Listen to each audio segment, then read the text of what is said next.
Muy buenas tardes a todos los presentes. Por la hora vamos a dar inicio ya a la actividad, eh, dándole la bienvenida a todos los asistentes a este conversatorio que se titula La persona consumidora en el texto constitucional, instancia creada en conjunto con la Universidad Católica Santísima Concepción y la Asociación de Consumidores FOJUC, en la cual, como su nombre lo indica, se pretende explotar las formas en las cuales podría ser protegido el consumidor por el texto constitucional, revisando experiencias comparadas y las propuestas que se están conversando en este momento en nuestro país. Para esto, hoy día contamos con dos grandes expositores, Antonino Serra Cambaceres y Erika Islet Soto, y al final vamos a dejar un espacio de preguntas y para conversar un poco. Pero antes, el presidente de la Asociación de Consumidores FOJU, Pablo Rodríguez Arias, nos va a dar unas palabras de bienvenida.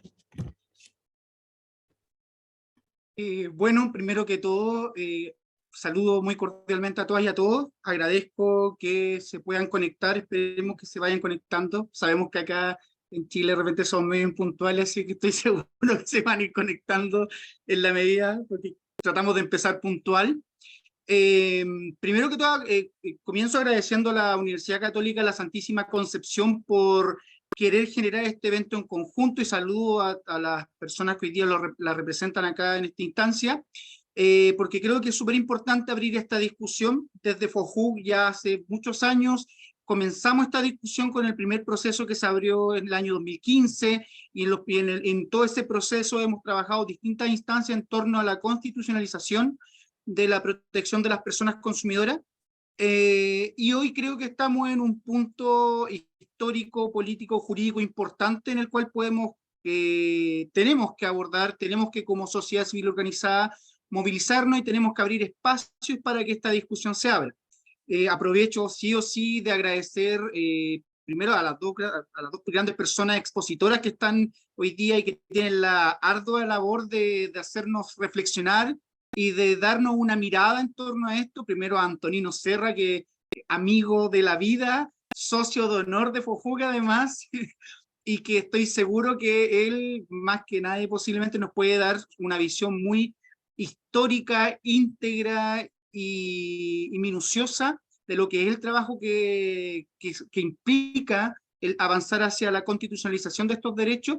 Y por otro lado también a la profesora Erika Isler, que desde también hace muchos años colaboramos con ella, que ha sido un gran aporte de ayuda, que es una experta, y eso tengo, digamos, conocimiento de primera fuente en torno al conocimiento que ella tiene de estos temas, y que espero que también nos pueda aportar esa visión siempre amplia y crítica que en todos los espacios que la he escuchado siempre otorga. Así que nada más que agregar, esperando que este espacio sea de gran interés y de gran ayuda para las personas que hoy día participan. Dejo acá a Fabiola para que pueda seguir la alocución y este espacio. Muchas gracias. Gracias, Pablo. Al final vamos a dejar un espacio para preguntas, y pueden ir dejando también al lado los comentarios, si es que quieren ir dejando algo.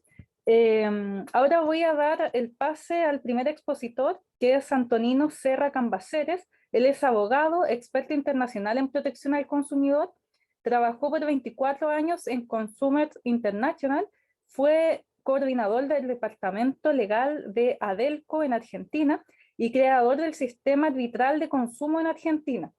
Hoy Antonino nos va a hablar sobre la experiencia de la consagración de los derechos de la persona consumidora a nivel constitucional y la experiencia comparada en este tema. Bueno, buenas tardes a todas y a todos. Para mí es un súper placer poder estar con ustedes hoy. Gracias, Pablo, por la invitación y por la introducción.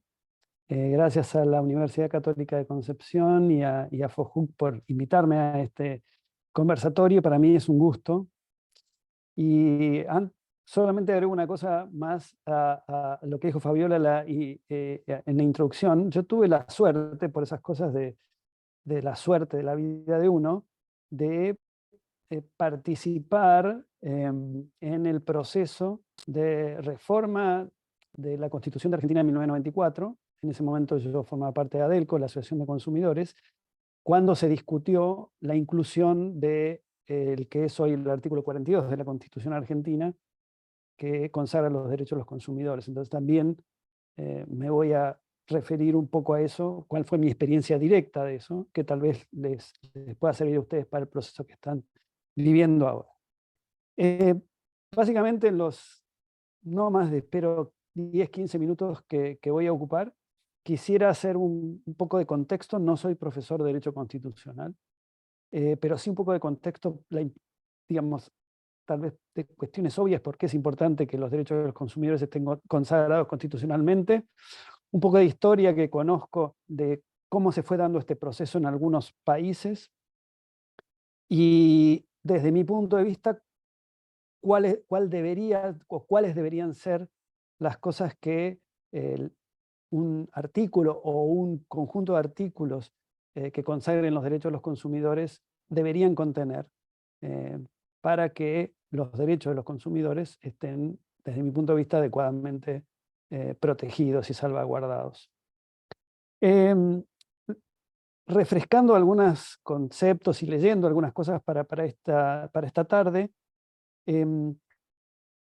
estaba leyendo un libro que me regaló hace unos años el profesor Nancy Rodríguez. Él es dominicano, él es experto en Derecho Constitucional y Derecho al Consumidor, y él escribió un libro, lo tengo acá, bueno, no se va a ver, pero bueno, se llama Protección Constitucional del Consumidor y del Usuario. Y él, cuando habla del Derecho Constitucional del Consumidor, dice una cosa, que habla sobre la inclusión de los derechos de los consumidores en la Constitución Dominicana del año 2010.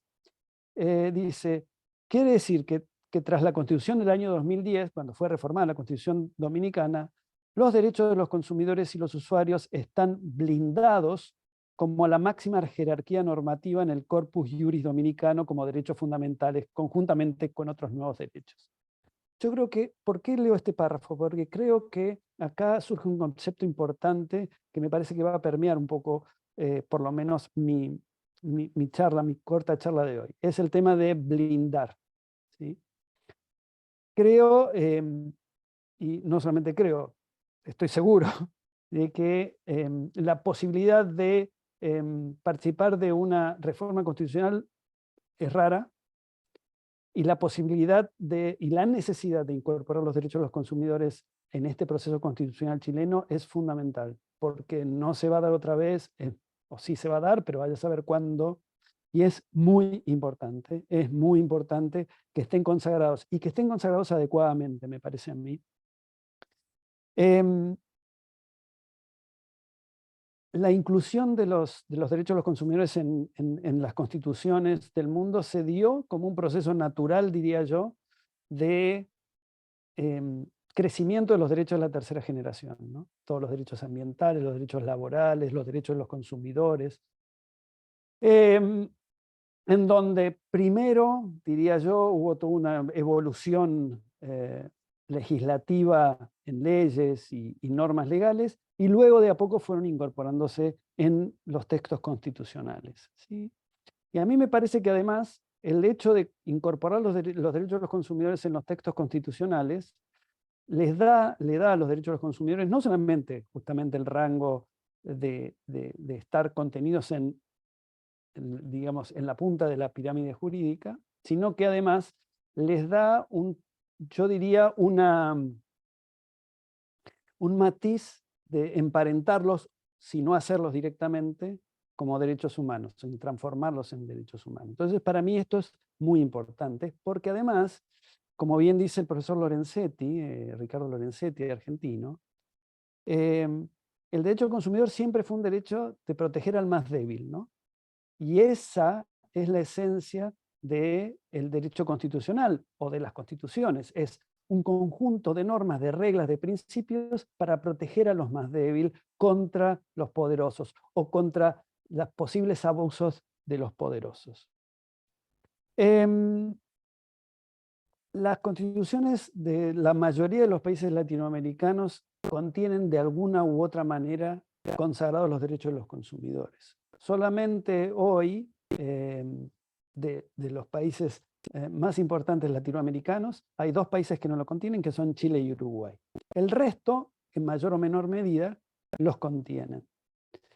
Y los procesos para incorporarlo fueron diversos, ¿sí? En Argentina, por ejemplo, previo a la reforma constitucional de 1994, se había aprobado unos meses antes, en octubre de 1993, la primera ley de defensa del consumidor de Argentina.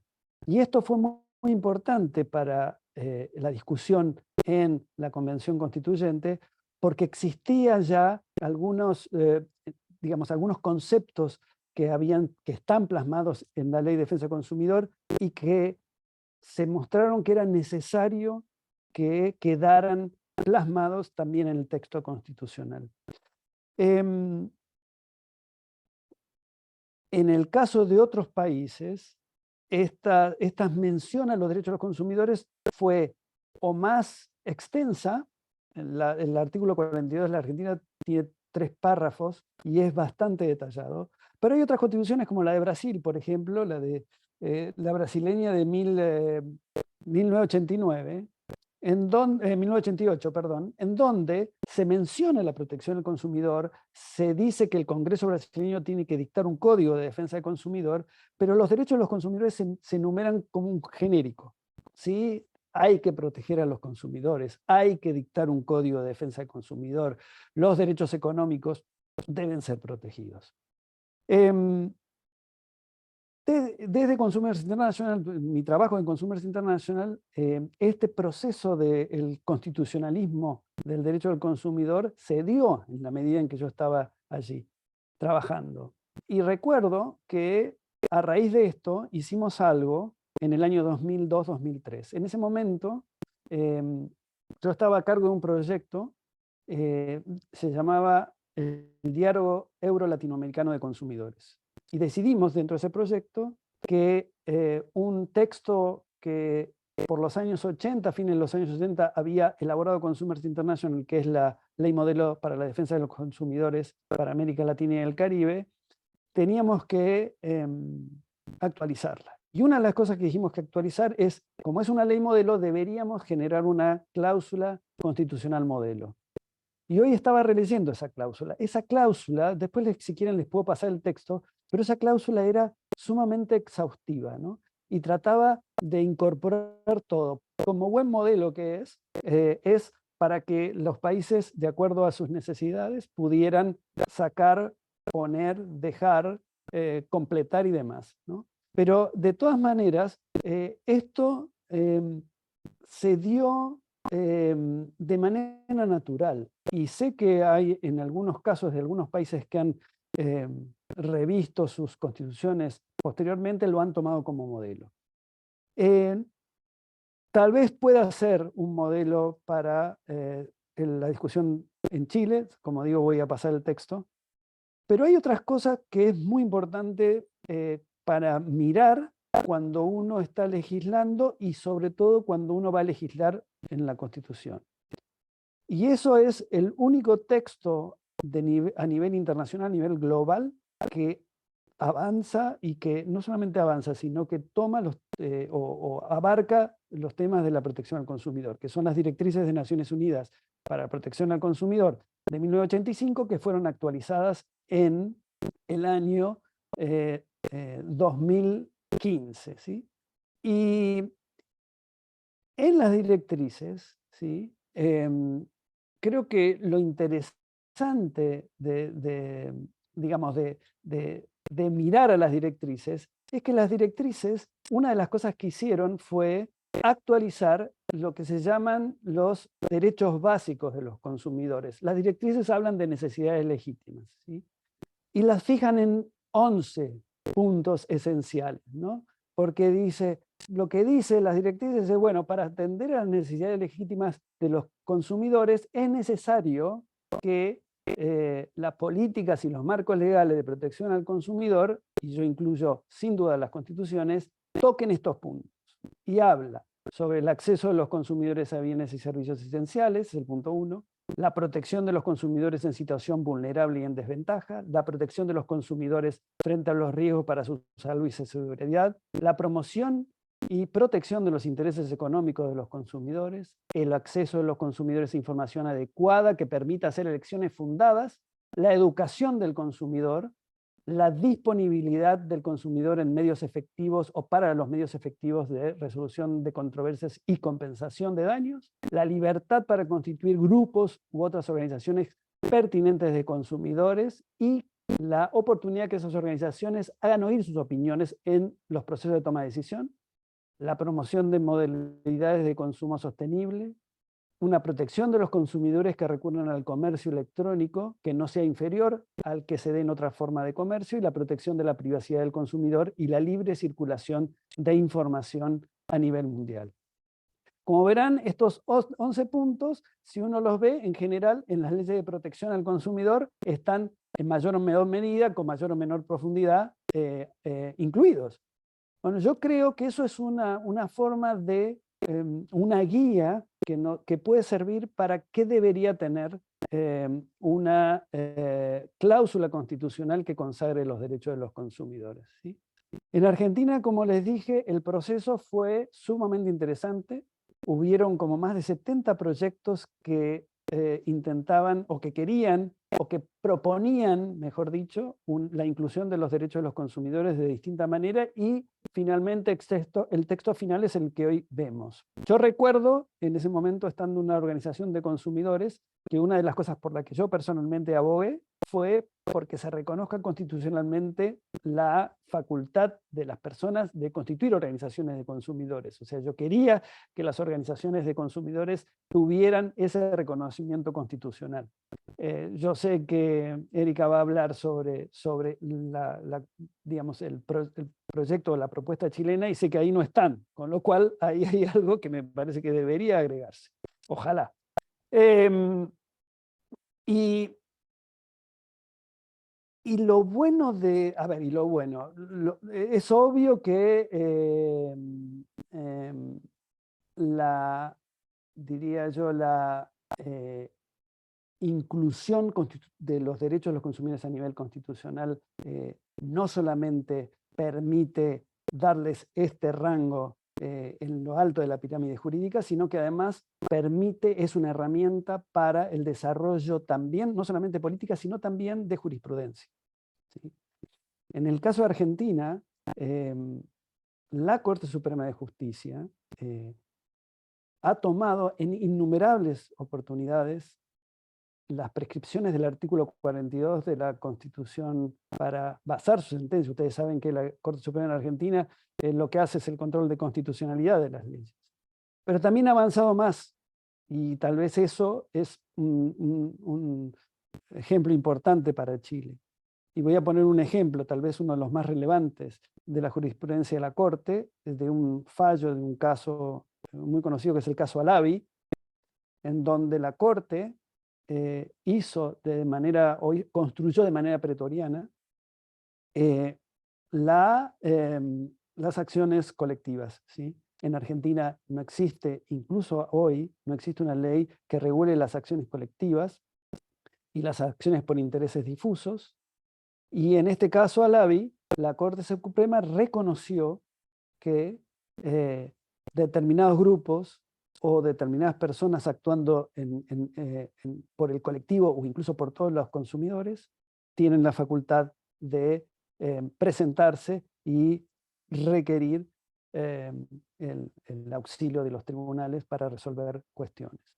Entonces, hoy en día nadie duda que por ejemplo, las asociaciones de consumidores están legitimadas, son legitimadas activas para iniciar acciones por intereses difusos o acciones colectivas, y eso es gracias a un fallo de la Corte Suprema que se basó en el artículo 42 de la Constitución argentina que consagra los derechos de los consumidores. Entonces, que tenga esa, diría yo, ese artículo es fundamental. Como para cerrar o para redondear un poco,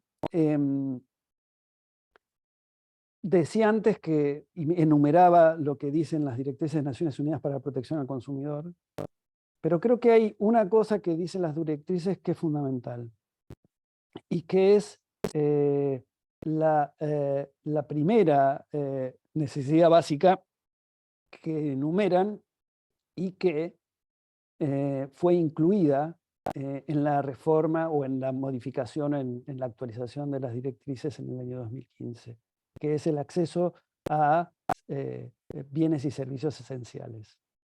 Yo creo que en las economías de mercado, el primer principio que uno debería velar por es que todas las personas tengan acceso a ese mercado. Todas. Si las personas no tienen acceso al mercado, si no tienen acceso a los bienes y servicios esenciales y no esenciales, pero principalmente los esenciales, entonces no hay mercado. Entonces, es fundamental que este principio y este concepto quede bien plasmado, bien establecido.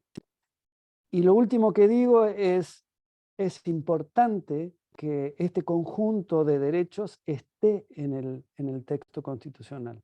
Así lo es en la mayoría de las cláusulas constitucionales existentes en América Latina, en España y en Portugal, que fueron pioneros ya por principios de los años 80. Creo que es importante que estén ahí. Luego las leyes lo que podrán hacer es reglamentar su ejercicio, ¿no? En muchos casos estos derechos de los consumidores estarán allí como un faro que permita luego una legislación que los explique, incluso que hasta fije sus alcances y demás. Pero si no están en el texto constitucional, si los derechos de los consumidores no se establecen claramente allí, el riesgo que se corre es que si se los deja o si se deja que estos estén consagrados en las leyes, entonces muchos de ellos puedan perderse, puedan disminuirse, puedan ser motivo de, diría yo, de algo que uno no quiere, y es que pierdan relevancia. Entonces, creo que es importante no dejar para que a las leyes que establezcan derechos. En el caso, cuando uno habla de una norma constitucional o un artículo o una cláusula constitucional, creo que es importante que estén bien enumerados, claros, ¿sí? Y que sean asegurados. Hubo una discusión, me acuerdo en su momento, en la comisión que trataba este tema en la Constitución, en la reforma de la Constitución argentina, con la palabra fomentar y fomentarán. A mí siempre me quedó eso grabado, ¿no? En donde discutíamos muchos, y yo me acuerdo que decíamos muchos de los que estábamos, que éramos muchos los que estábamos abogando por los consumidores, y miren, fomentemos todo lo que quiera. Sí, nos parece fantástico, pero ¿por qué no aseguramos? Aseguremos derecho a la salud, aseguremos derecho a la educación, a la seguridad, aseguremos derecho a tener acceso a los tribunales, al acceso a la justicia. Aseguremos, ¿sí?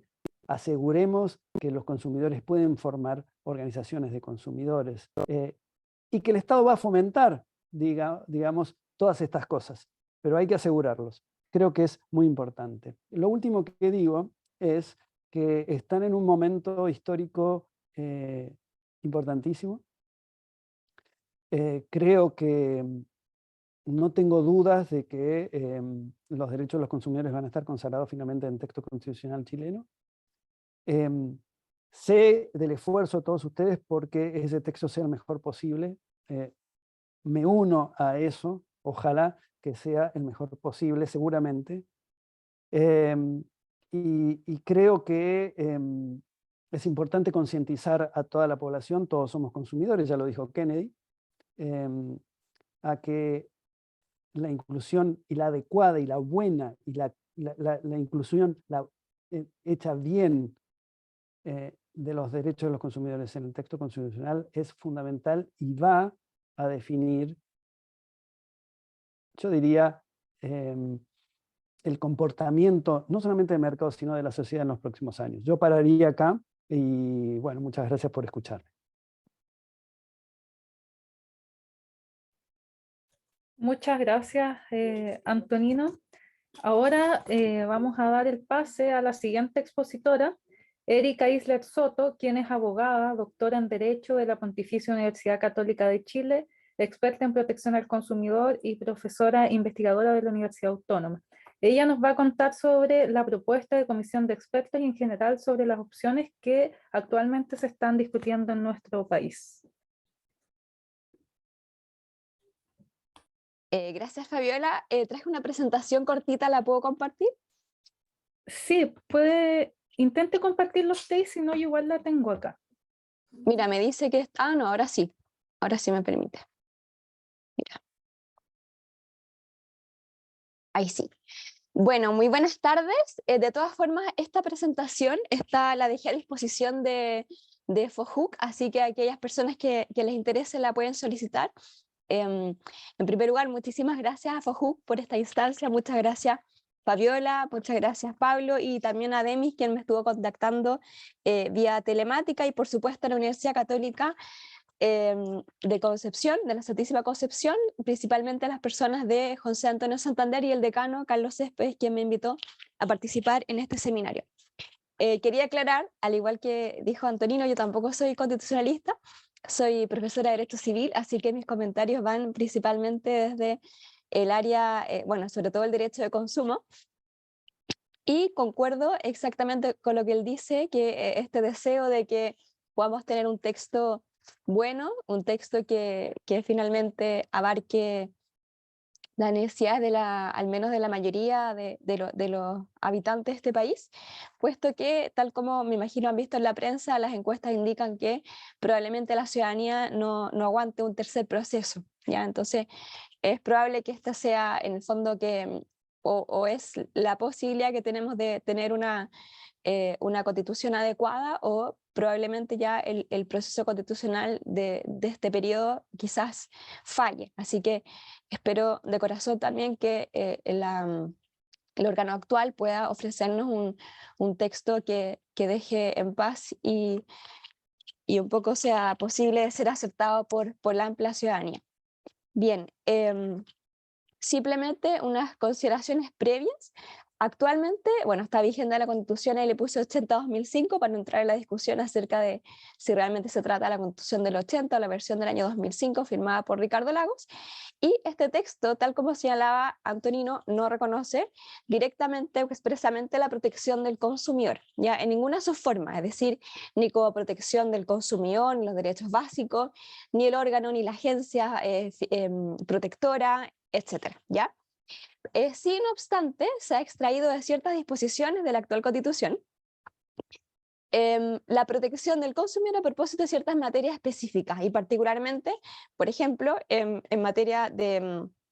ante la reforma en materia de cobranza o incluso otras materias relacionadas con la protección al consumidor, cuando se ha demandado, ha accionado vía recurso de protección, vía acción constitucional, bueno, se han invocado diversas disposiciones de la ley de protección, por ejemplo, el derecho a la vía, el derecho a la no discriminación, y adicionalmente podríamos extraer este deber del Estado, promover la integración de todos los sectores, entre los cuales, por cierto, se encuentra el consumidor. Antes del proceso actual, este gran proceso que estamos viviendo, me voy a poner el reloj para no pasarme, hubo dos intentos de reforma constitucional, ya en concreto el año 2002, y con posterioridad también el otro intento fue el año 2011, ¿bien? Y se intentó incorporar la protección del consumidor a la Constitución por dos vías diversas. Ya hace un momento atrás Antonino adelantó que efectivamente prácticamente hoy en día todos los países occidentales, al menos en la tradición del civil law, reconocen la protección del consumidor a sus cartas fundamentales. Y usualmente lo hacen mediante dos ubicaciones de las normas que no son neutras, ¿ya? Primero, los catálogos de derechos fundamentales, que pareciera ser es la opción por la cual se decanta Antonino, y la otra opción es cuando se regulan los sistemas económicos, ¿ya? Entonces, el constituyente derivado en el caso de Chile, precisamente en estas dos propuestas de reforma que finalmente no llegaron a ver la luz, una intentaba incorporar la protección al consumidor dentro del artículo 19, ya que reconoce nuestros derechos básicos, fundamentales, etcétera, como un numeral extra, ¿ya? Y en otro caso se lo intentaba incorporar a propósito o en alusión del sistema económico, ¿bien? Actualmente nosotros nos encontramos en un proceso constitucional que tuvo origen, el acuerdo por la paz, por la reconciliación y la paz, surgió luego del estallido social y que ha tenido básicamente dos grandes fases. ¿Ya? La primera, que fue fallida, que dio lugar a la propuesta de Constitución Política de la República del año 2002, elaborada por la Convención Constitucional, que fue rechazada de una manera ampliamente mayoritaria, ¿ya? Y luego, en esta segunda etapa o segundo proceso, que esperemos que finalmente pueda ofrecernos un texto adecuado, se ha presentado por la Comisión de Expertos un anteproyecto de Constitución Política de la República el año 2023, este año, y ahora está siendo sometido eventualmente a ciertas enmiendas, y luego se supone que nos van a ofrecer un texto final que será plebiscitado en diciembre de este año. ¿Bien? En el primer caso, la primera propuesta, y esto lo vamos a ver bien cortito por razones de tiempo, la primera propuesta de la Convención Constitucional efectivamente reconocía la protección de los derechos de los consumidores en diversas aristas. Nosotros, como Instituto Chileno de Derecho de Consumo, como no teníamos y no tenemos y no vamos a tener cercanía política, nosotros postulamos como cualquier hijo de vecino para poder aportar a la discusión y poder concurrir en el fondo a las comisiones. Lamentablemente no sorteamos, porque en ese momento quienes no teníamos alguna cercanía política teníamos que sortear un cupo, ¿ya? Y nosotros lo intentamos por diversos tipos de, por diversos... nos inscribimos varios para tener más posibilidades de ser sorteados y finalmente, lamentablemente, no logramos ser sorteados. Pero con todo esta primera propuesta, lo que hacía era reconocer la protección del consumidor, primero reconociendo la libertad de emprender, pero adicionalmente mencionaba de manera explícita el órgano de protección de los consumidores, cosa que en el anteproyecto actual no está, ¿ya? Y en segundo lugar, reconocía los derechos, como decía Antonino, los derechos básicos fundamentalmente del consumidor, a la libre elección, a la seguridad, a la educación, a la información, ¿verdad? Eso eran incorporados en el texto que fue finalmente rechazado. Bien, en esta segunda etapa se nos presenta el anteproyecto de Constitución de la Comisión Experta del año 2023, de este año. Vamos a ver cuál es el texto que finalmente sale de todo esto. Y en concreto, lo primero que llama la atención es la ubicación. Ya, es decir, efectivamente se propone la incorporación del reconocimiento constitucional de los derechos de los consumidores. Pero se instituye en el artículo 16, si ustedes se fijan, en dos numerales del 16, que vamos a revisar en la lámina siguiente. Dice, la Constitución asegura a todas las personas, 2 puntos, y en 2 numerales se refiere al consumo, ¿ya? Esto es súper importante, puesto que además esto se enmarca dentro del gran título de los derechos y libertades fundamentales, garantías y deberes constitucionales. Por lo tanto, pareciera ser que efectivamente la comisión de expertos se decanta por la misma propuesta de Antonino, es decir, consagrar la protección del consumidor no a propósito o de manera principal dentro del régimen económico, sino que a propósito de los derechos fundamentales. Disculpen, estoy un poco resfriada. A ver, la ubicación es súper importante por muchas razones. Primero, porque la ubicación da cuenta de la importancia de una materia. Disculpe. Voy a tomar un poquito de agua.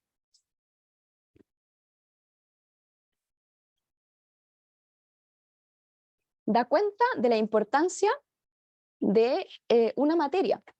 Pero adicionalmente, la ubicación sirve de elemento de interpretación. ¿Ya? Cuando uno estudia las reglas de interpretación de las fuentes del derecho, efectivamente, cuando nosotros analizamos, por ejemplo, el espíritu de una norma, ya en el caso chileno, no sé cómo Argentina, pero en el caso chileno, la interpretación de las fuentes está en el Código Civil, que es una ley, ¿ya? Entonces, y se refiere principalmente a la interpretación de la ley, pero se suele extender a otras fuentes también. Entonces, cuando nosotros tenemos que determinar el sentido y alcance de una disposición, bueno, un elemento importante es lo que acompaña a la disposición, por ejemplo, la ubicación, ¿ya? Y en segundo lugar, lo que accede, sin ser el propio texto de la norma, pero lo que accede a ella, por ejemplo, el preámbulo en otras materias, ya en el caso de algunas leyes chilenas, las directivas europeas tienen un preámbulo, el nombre de la ley, ¿ya? Y en el caso que estamos comentando acá, el epígrafe, el título, ¿ya? Por cierto que sirven de elementos exegéticos, ¿ya? En segundo lugar, llama la atención que son dos los numerales que se hacen cargo de la protección del consumidor en el texto constitucional. El primero a propósito del derecho al agua. Hace un momento atrás Antonino decía, bueno, parece razonable que la protección del consumidor se consagre al menos en cuanto a los servicios básicos, ¿ya? En el caso chileno se menciona respecto al derecho al agua. Y en segundo lugar, una protección autónoma en un numeral independiente de este derecho al agua. Revisemos brevemente el primero. El número 29 de este gran artículo 16, que consagra los derechos fundamentales, dice el derecho al agua y al saneamiento, de conformidad a la ley. Es deber del Estado garantizar este derecho a las generaciones actuales y futuras. Prevalecerá su uso para el consumo humano y para el uso doméstico suficiente, ¿ya? Y lo primero acá que salta a la vista es que pareciera ser que está instaurando o está evidenciando una preferencia por el consumo sustentable o desarrollo sostenible en las metas de la ONU, de la Agenda ONU 2030, ¿ya? El consumo sustentable como tal no está reconocido expresamente en la ley de protección, nuestra ley de protección de los derechos de los consumidores, así que este número 29 podría ser un importante insumo en cuanto a fuente del derecho, pero no obstante lo extraemos en la protección del consumidor a partir del derecho básico al resguardo del medio ambiente del artículo 3º, ¿ya? Y por otra parte, ciertas normas aisladas, por ejemplo, se sanciona la publicidad falsa o engañosa referente a productos que dañen al medio ambiente, ¿ya? Entonces, salvo esas dos menciones, bueno, quizás este número 29 podría servir de insumo, disculpen, importante al momento de fundamentar el principio de consumo sustentable.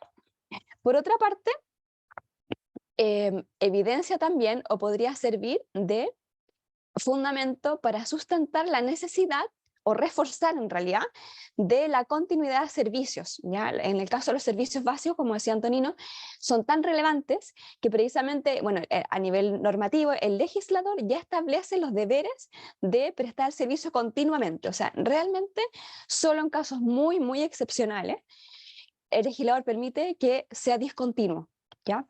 Pero electricidad, agua, telecomunicaciones, son servicios que deben prestarse continuamente precisamente en razón de que se trata de servicios básicos, ¿ya? Y bueno, acá está reconocido a propósito del derecho al agua. De hecho, la misma norma reconoce que se privilegiará el uso doméstico, el uso domiciliario y el uso humano por sobre el uso industrial del agua. Y el segundo término, arribamos a el número 36, que reconoce la protección autónoma del consumidor, no ya a propósito del derecho al agua, sino que en su razón, en su condición de ciudadano. Ya el número 36 dice, en su condición de consumidores, se les asegura, como habíamos dicho, el acceso a bienes y servicios de forma libre, informada y segura. La ley regulará los derechos y deberes de los consumidores y proveedores, así como las garantías y procedimientos para hacerlos valer. Es deber del Estado y de sus instituciones proteger a los consumidores ante prácticas abusivas y garantizar el ejercicio de los derechos de forma individual o colectiva, fomentando la educación, salud y seguridad en el consumo. Y agrega, es deber del Estado promover y defender la libre competencia en la actividad económica. Entonces, en primer lugar, el primer punto que deberíamos nosotros advertir es que se está reconociendo al consumidor en tanto ciudadano. Y aquí un coterráneo de Antonino, Sebastián Barocelli, cuando venía a nuestro país a conversar sobre estos temas, bueno, él recalca ese carácter de ciudadano del consumidor, es decir, si bien el individuo respecto de sus derechos civiles y políticos, bueno, es considerado también ciudadano, en relación con sus necesidades económicas, es también considerado un ciudadano, ¿ya? Y eso precisamente va a explicar que todos seamos consumidores con independencia de que nosotros hayamos intervenido o no con un proveedor específico, ¿ya? Podemos ser consumidores concretos, abstractos, jurídicos, materiales, pero todos los seres humanos hoy en día podemos ser considerados consumidores en alguna de sus modalidades. Por otra parte, está reconociendo los derechos básicos, no probablemente con el catálogo tan explícito como tenemos en el artículo 3, ni tampoco en una enunciación quizás más clara como la propuesta que fue fallida, ¿cierto? La propuesta anterior.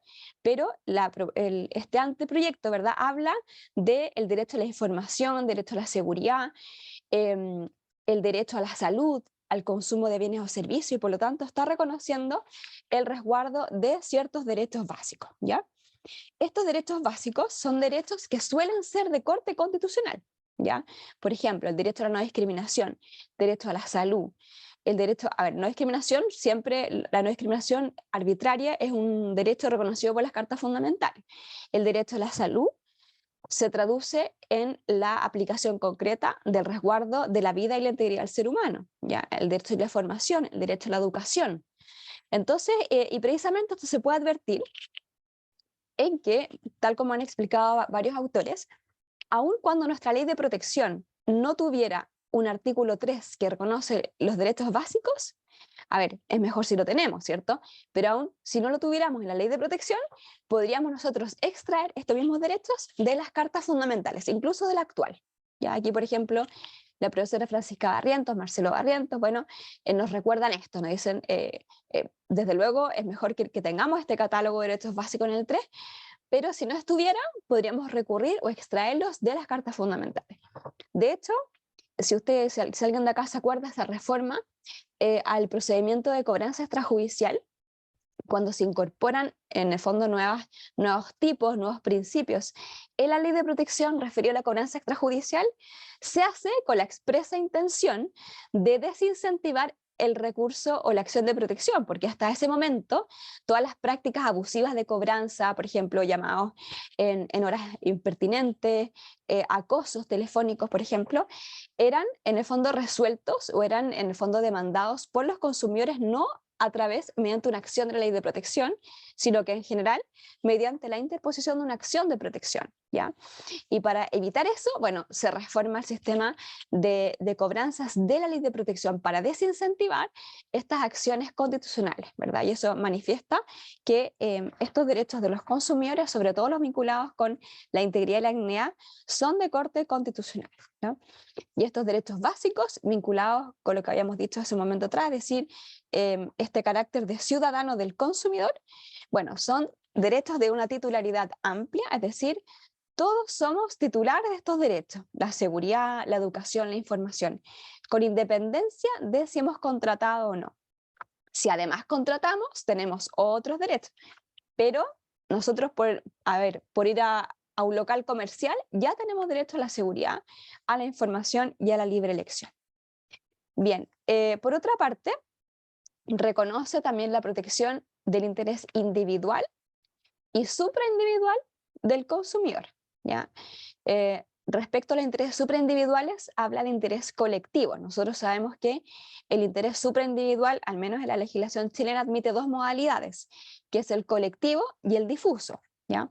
El colectivo, en el fondo, se trata de intereses en que hay muchos consumidores involucrados y yo sé cuántos son o puedo determinarlos. Por ejemplo, cuántos consumidores contrataron. Y el difuso, bueno, en este caso hay muchos consumidores afectados, pero no sé y no puedo determinar cuántos son. Por ejemplo, una publicidad sexista en un paradero de micros. No sé cuántas personas pasaron por ahí, ¿ya? Entonces acá, bueno, el constituyente, vamos a ver qué pasa con el texto final, pero pero el anteproyecto habla de la protección individual o colectiva. Ya pienso que se puede estar refiriendo en general al proceso, que se lo suele llamar proceso por vulneración del interés colectivo, aunque engloba también el colectivo o difuso. Y finalmente, en esta letra B, el anteproyecto nos propone una vinculación también con la economía. Dice, es deber del Estado promover y defender la competencia en las actividades económicas, y esta regla la incorpora a propósito de la protección del consumidor, o sea, aquí explicitando la estrecha vinculación que existe entre la defensa de la competencia y la defensa de la protección al consumidor. En cualquier caso, nos evidencia finalmente de que nos enfrentamos a el orden público, ¿ya? En la protección de los derechos básicos y de los intereses superindividuales, probablemente nos enfrentamos al orden público de protección, esto es decir, un orden público que tiene por objeto resguardar a un sujeto débil, y luego en esta letra B, al orden público económico, ¿ya? O sea, probablemente no existan muchas dudas acerca de que las normas sobre protección al consumidor adscriban al orden público, ya sea al orden público de protección o al orden público económico. Y finalmente, dado que estoy un poquito pasada, quisiera hacer una breve mención a los dos temas que son omitidos, que es una faceta del Estado y la sociedad civil también en una faceta. El Estado en el sentido de que, a diferencia del primer proyecto, no regula expresamente, o al menos no menciona expresamente, la incorporación normativa de una agencia estatal de protección al consumidor. O sea, en nuestro caso, no se refiere al CERNAC, ¿ya? Y tampoco menciona, tampoco se refiere a las asociaciones de consumidores, es decir, la sociedad civil que se organiza para la protección de sus derechos en tanto consumidores. Respecto de la primera opción, el Estado, a ver, es verdad que alude al deber del Estado de promover los derechos de los consumidores, de asegurarse de, qué sé yo, de que tengan acceso a bienes y servicios, del resguardo de sus derechos básicos, pero no reconoce a la agencia estatal, ¿ya? Y en términos de la sociedad civil tampoco reconoce a las asociaciones de consumidores como una entidad en el propio texto constitucional. Pareciera ser de que ambos quedan entregados finalmente al legislador. Bueno, eso y nada, y quizás un poco recordar una antigua discusión que está volviéndose a la palestra, que es en cuanto a la agencia, el CERNAC, sus facultades. No sé si han visto en la prensa que efectivamente tanto pareciera ser que el proyecto del gobierno, aunque todavía no ha sido presentado, de reforma de la ley de protección, quizás incorpore facultades sancionadoras al CERNAC, y han habido algunas cartas en la prensa de académicos de derecho administrativo y de derecho de consumo en favor y en contra de precisamente esta opción. Bien, ya me agoté mis minutos, así que quedo muy, muy atenta. Muchas gracias. Muchas gracias, profesora. Ahora me gustaría consultar si es que hay consultas, dudas que alguien tenga. Lamentablemente Antonino Serra tuvo que salir por una emergencia, de manera que solo estamos con la profesora Erika. No sé si alguien quiere hacer alguna consulta.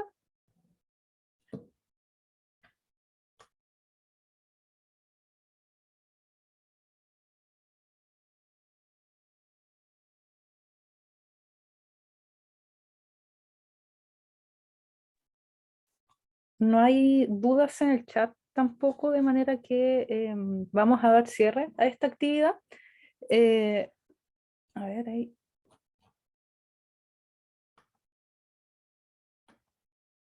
Ahí pregunta Catherine, ¿cómo ve el proceso actual de desarrollo constitucional y cuáles son las esperanzas de que éste llegue a un buen puerto en cuanto a los consumidores? Gracias. Mira, en relación con el texto que tenemos actualmente y el que nos propone el anteproyecto, me parece que es un avance bastante importante, ¿ya? Es decir, ya se reconoce la protección del consumidor. El ideal, a mi juicio, sería también al menos mencionar la agencia estatal y la asociación de consumidores. Sería, en mi concepto, creo yo que sería ideal. Ahora, desde mi punto de vista, el texto constitucional debería ser un texto marco que no entre en mucho detalle, o sea, en realidad, en general, desde mi punto de vista, las constituciones deberían ser más bien escuetas y dejar el resto al legislador. ¿Ya? Entonces creo yo que bastaría con el reconocimiento de la protección del consumidor en tanto ciudadano, el reconocimiento de sus derechos básicos, la agencia estatal, las asociaciones de consumidores, la necesidad de resguardarlos, pero ya entrar en mucho detalle. Personalmente no soy muy amiga de las constituciones muy extensas, ¿ya? Y en cuanto al proceso, bueno, yo creo que no nos queda más que tener esperanza. Ojalá que salga un texto adecuado y que no haya revanchas de ningún lado, para que finalmente podamos tener un texto que pueda acompañarnos por mucho tiempo más. Gracias por la pregunta. Muchas gracias, profesora. Otra pregunta que me gustaría realizarle tiene que ver con algo que desde FOJUC particularmente vemos harto, que dice relación con el acceso efectivo de los consumidores a la justicia, en el sentido de que muchas veces hay situaciones que son claramente vulneratorias, pero de repente la vía judicial, la vía administrativa no da frutos y la vía judicial, obviamente por los gastos que implica, no resulta viable. La propuesta que hay algo dice al respecto, pero yo me gustaría consultarle su opinión respecto de eso, si cree que es suficiente, entendiendo que quizás es un marco legislativo, si hay que avanzar en eso desde la Constitución o desde la legislación. Sí, efectivamente, tal como tú dices, hay muchas brechas en cuanto al acceso a la justicia, sobre todo hay bastantes brechas en cuanto a ciertas poblaciones vulnerables, por ejemplo, población rural, población migrante. Muchas veces las mujeres, como tienen menos tiempo, dado que tienen que hacerse cargo de, fácticamente, muchas veces, además de su ejercicio profesional, se dedican mayoritariamente a las labores del hogar, entonces tienen menos tiempo de poder concurrir a la realización, a la interposición de una acción. Entonces, tienes toda la razón en que efectivamente hay grupos que se encuentran, tienen problemas para el acceso a la justicia. Efectivamente, podríamos incorporar dentro del texto constitucional una alusión a la necesidad de un mandato al legislador, quizá, que el legislador se encargue de establecer los mecanismos idóneos para poder contribuir a que exista un acceso igualitario a la justicia, o al menos, una cierta tendencia. Nunca va a ser totalmente igualitario, pero que exista al menos una facilidad en ese sentido. Muchas gracias. Otra pregunta Gracias. que nos hacen acá dice relación con si podría la constitucionalización del derecho del consumidor traer una sobreutilización del recurso de protección como medio de resguardo de los derechos en desmedro de la utilización del juicio establecido en juzgado de policía local. Ya, gracias por la pregunta. Sebastián creo que la hizo, ¿cierto? Yo creo que depende, ¿sí? Sí, yo creo que depende primero cómo esté regulada la acción de protección en el texto final, y segundo, qué tan idóneos sean los mecanismos de acceso a la justicia en la legislación de protección al consumidor. Si es que los mecanismos de acceso a la justicia, ya, por ejemplo, juzgado de policía local, ya, son idóneos, probablemente el consumidor no va a tener el incentivo para ir para recurrir a las acciones de protección constitucionales. En cambio, cuando no son idóneos, probablemente sí va a tener el incentivo, ¿ya? Y al revés, habría que ver cómo está configurado la acción de protección, si es que va a ser una acción de acceso amplio, de acceso fácil. Hoy en día sabemos que se recurre a la acción de protección primero porque es rápido, se supone que es mucho más rápido que los procedimientos ordinarios, y básicamente admite una tutela más amplia, ¿ya? Ahora, si es que efectivamente se contempla el mecanismo de restitución también del equilibrio en cuanto al acceso a la justicia, probablemente el consumidor va a optar por juzgado de policía local. Primero, porque puede pedir indemnización. Segundo, porque hoy en día ya los procesos de policía local, a diferencia de los juicios ordinarios, suelen ser primero desformalizados, ¿ya? Y aquí viene el arma de doble filo, en el fondo, que el consumidor puede ir sin abogado, ¿ya? Quizá habría que mejorar ese aspecto, facilitando una asistencia, qué sé yo, o letrada o directamente a través de algunas prácticas, ya como de hecho se está realizando, quizás mejorar ese mecanismo. Segundo, son procedimientos que en general se ventilan ante estos juzgados que tienen presencia en todas las comunas. Esa fue un poco la idea de instaurar al juzgado de policía local como los tribunales competentes, porque tienen presencia en todas las comunas. Entonces se supone que cualquier consumidor podría interponer una acción. Entonces yo creo que en la medida de que funcione bien la justicia policía local, yo creo que con esa posibilidad de pedir esa indemnización de perjuicio, yo creo que no se incentivaría el tema de la acción. Creo yo, personalmente. Muchas gracias, profesora. Pablo Rodríguez pidió la palabra.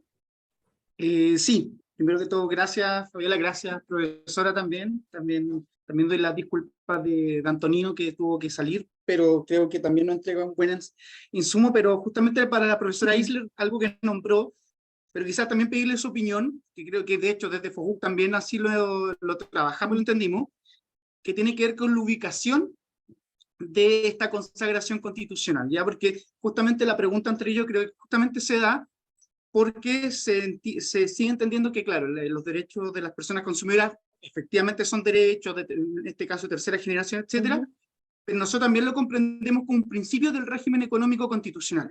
Y quizá yo creo que ahí está el problema, porque no lo entendemos, aún como sociedad, digamos, como país, no lo entendemos así y por lo mismo lo seguimos relegando como un derecho y que creemos que va a haber lo que se llama la industria del reclamo, una sobreprotección de determinados grupos vulnerables, de determinados grupos sociales, etcétera.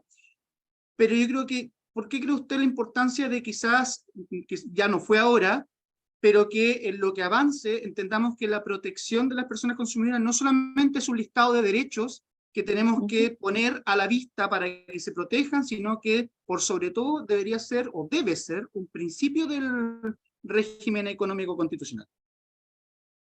Gracias, Pablo. Lo que ocurre es que, a mi juicio, una cosa no quita a la otra, en el fondo. El hecho de que esté consagrado a propósito de los derechos fundamentales no significa automáticamente que no pueda ser considerado un principio, ¿ya? En varios sentidos. Primero, porque cuando nosotros analizamos la ley de protección, ¿ya? La ley de protección, originalmente no teníamos ningún principio, ¿ya? Los principios son incorporados primero a propósito de materias específicas, cobranza y procedimientos voluntarios colectivos. Y recién con la ley 21.398 se incorpora el principio pro consumidor. Ahora, cuando no teníamos ningún principio explicitado, ¿significa que no habían principios? La respuesta es sí, ¿ya? Por dos razones. Primero, porque el catálogo de derechos básicos precisamente era un catálogo de principios, ¿ya? O sea, de hecho, si uno revisa ese catálogo, el derecho a la información, a la seguridad, a la libre elección, lo que en general no existe duda es que son principios, ¿ya? Sí se discute si son algo más que principios, ¿ya? O sea, por ejemplo, pueden dar origen a una infracción, pueden dar origen a un derecho subjetivo, puedo demandar por infracción a algún derecho básico, eso sí se discute, pero lo que es más o menos claro es que es un catálogo programático, ¿ya? Entonces, el hecho de que esté en un listado de derechos no significa que no sea un principio. Y por otra parte, porque los principios no solamente son explícitos. Hay principios explícitos, como en Chile el proconsumidor, el de proporcionalidad, qué sé yo, que están hoy en día en la ley de protección, pero hay otros principios que son los implícitos, que nosotros los podemos extraer del ordenamiento jurídico, ¿ya? De diversas formas. En general, se suele invocar la racionalidad sistémica o el espíritu de la legislación. O sea, si ustedes se fijan, antes de que tuviéramos expresamente el proconsumidor, la literatura y los tribunales igual lo aplicaban, ¿ya? O sea, hace mucho rato que vienen aplicando el proconsumidor para interpretar normas, para resolver conflictos de normas, para distribuir la carga de la prueba. Era implícito, ¿verdad? Y lo extraían, bueno, hay muchos argumentos, pero uno quizás importante es el nombre de la ley, ¿verdad? Cuando habíamos dicho hace un momento atrás que lo que acompaña a la ley es importante. O sea, en la Edad Media, por ejemplo, se utilizaba el preámbulo de una ley, o sea, cuando yo quería invocar el sentido de una ley, yo tenía que decir, ok, pero la medida que esté en su preámbulo, ¿ya? La ley no tiene preámbulo, pero tiene un nombre. Entonces de ahí era uno de los argumentos, uno de varios, para decir también hay un principio pro consumidor aun cuando no esté explícito. Entonces, yo personalmente no creo que por el hecho de que esté a propósito de un catálogo de derechos, automáticamente deje de ser un principio. O sea, es un catálogo de derechos, pero al mismo tiempo cumple una función programática que es finalmente una función política. En la Constitución Política de España, de hecho, el principio de protección al consumidor es un principio que está en la Constitución así tal cual, un principio de todo el ordenamiento jurídico, se dice expresamente. En el caso nuestro, probablemente no va a ser así, pero vamos a tener que defender su vigencia en tanto principio general del sistema de consumo y ordenamiento jurídico en general chileno. Eso te diría yo.